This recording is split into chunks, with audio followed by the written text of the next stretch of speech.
Okay, so here I've got the Arduino wired with 5 buttons and 5 servos. And if we press each button, we show that each servo works individually and independently. Let's unplug it and plug it back in. We do have some servo twitch that I'm still working on.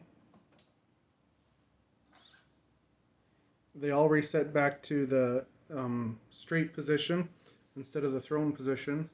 So if we throw them all back to thrown, we unplug it and we plug it back in, they should all go back to straight.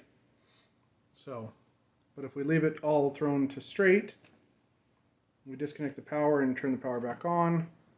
We do have a little bit of servo twitch on a couple servos, but not all of them. And so there we are. Thanks.